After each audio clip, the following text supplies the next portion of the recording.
selamat siang. Jadi teman-teman, saya lagi berada di Pantai Impos, ya, tepatnya di kedai Sunset, ya, Impos Sunset Beach dengan ownernya Pak Burhanuddin. Beliau juga kepala Pok Darwis Sejahtera yang ada di Desa Medana ini. Kemudian beliau juga memegang posisi jabatan Kasih Kesejahteraan Rakyat di Desa Medana. Jadi kita berbicara dengan orang yang tepat hari ini. Hari ini kita akan coba berbincang santai saja tentang pengelolaan Pantai Impos, ya. Salah satu wisata yang lagi naik daun, ya, spesial di Lombok Utara. Dan bagi teman-teman yang melihat video ini, baik yang berada di Lombok secara umum dan Indonesia, dan for my friend in abroad, in international, I hope that you can see this video and enjoy this video. And if you have time to visit our place in Lombok, big recommendation that you come to this place. Oke, karena untuk memanfaatkan waktu, kita langsung aja berbincang dengan beliau. Oke, Pak Burhanuddin, mungkin Bapak bisa menceritakan sejarah tentang Pantai Impos ini, asal muasal namanya. Makasih ya. Mungkin yang pertama kata-kata ini mungkin kita kenal sejarahnya dulu sih. Iya. Ya, Pantai Impos itu seperti apa sampai dikenal seperti ini. Keberadaan Pantai Impos memang udah dikenal sekitar tahun 80-an. Itu pun dulu belum seperti saat ini. Kan dulunya masih kumuh. Kebetulan saat itu Pantai Impos dulu sebenarnya bukan pantainya yang dikenal, cuman dulu ada galangan kapal dulu. Galangan kapal, Pak, ya? Galangan kapal yang pertama yang ada di Lombok Utara. Pertama ini, di Lombok Utara. Itu ya pembuatan kapal laut. Ya. Itu punya yayasan sendiri ya, namanya Pantai Impos. Kemudian yayasan ini dibiayai oleh orang Belanda saat itu. Orang Belanda, ya.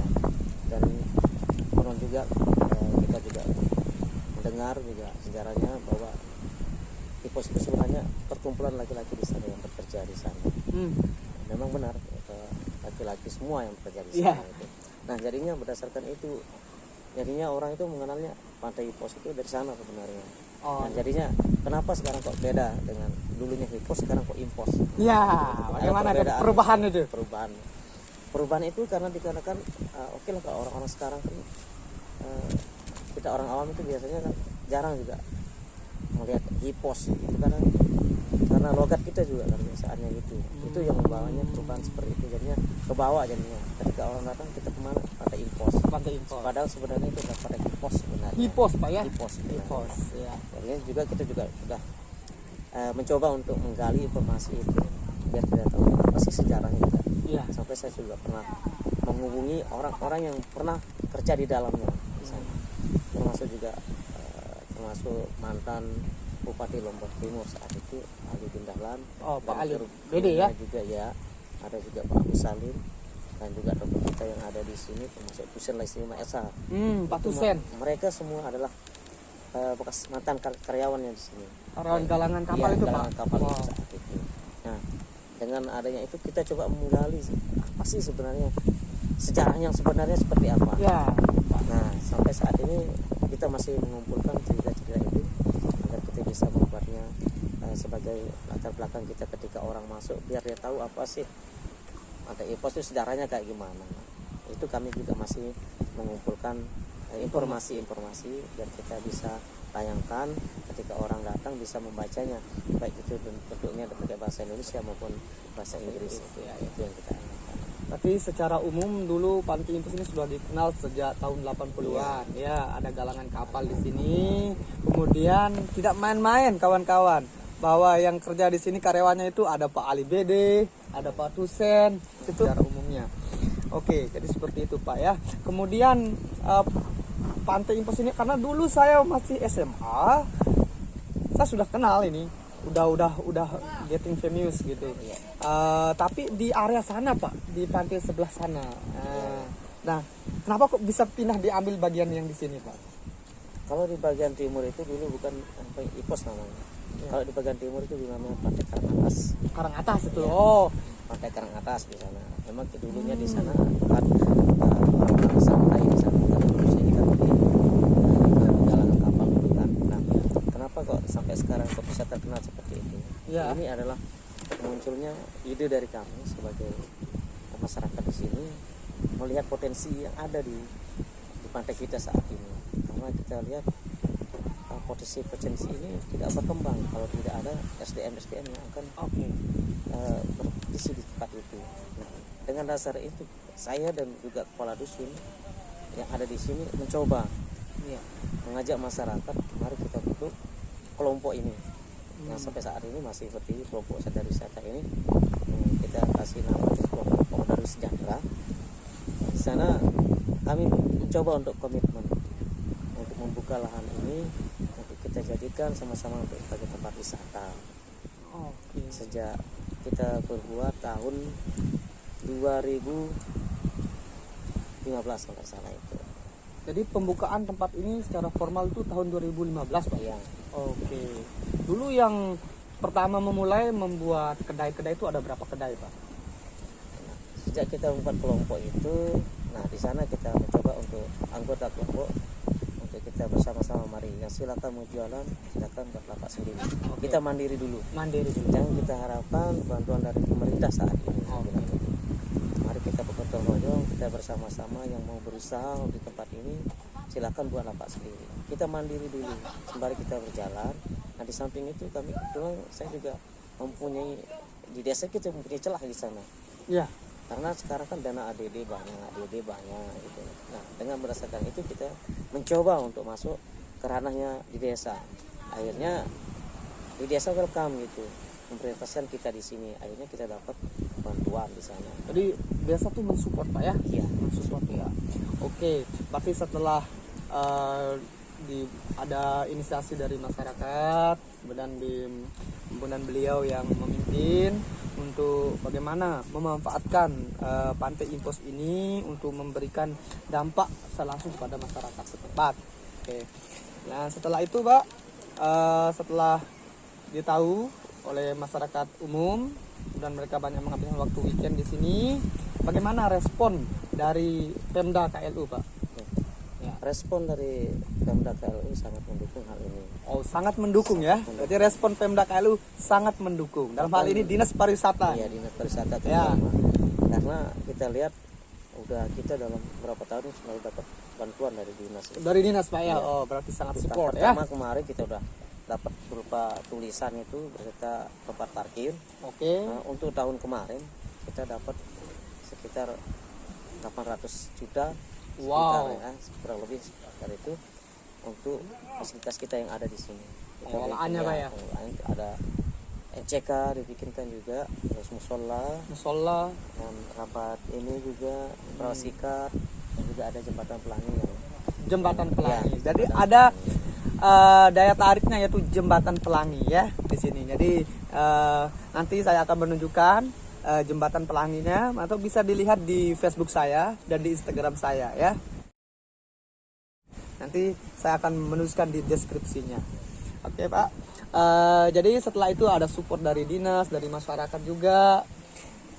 Bagaimana akses? Mungkin Bapak bisa menjelaskan Pantai Impos ini untuk memperkenalkan Pantai Impos ini ke masyarakat luas, Pak. Mungkin dari segi aksesibilitasnya, dari bandara atau dari Bangsal sebagai salah satu tempat transit internasional lah para wisatawan menuju ke Gili, kemudian dari airport dalam bidang aksesibilitas dan bagaimana apa sih daya tarik utama dari Impos, dan yang ketiga itu amenitasnya, Pak. Jadi ada 3 yang saya tanyakan, aksesibilitasnya gimana, kemudian daya tariknya apa yang ada di sini di Pantai Impos ini, kemudian amenitas yang ada, karena para wisatawan perlu tahu itu, Pak.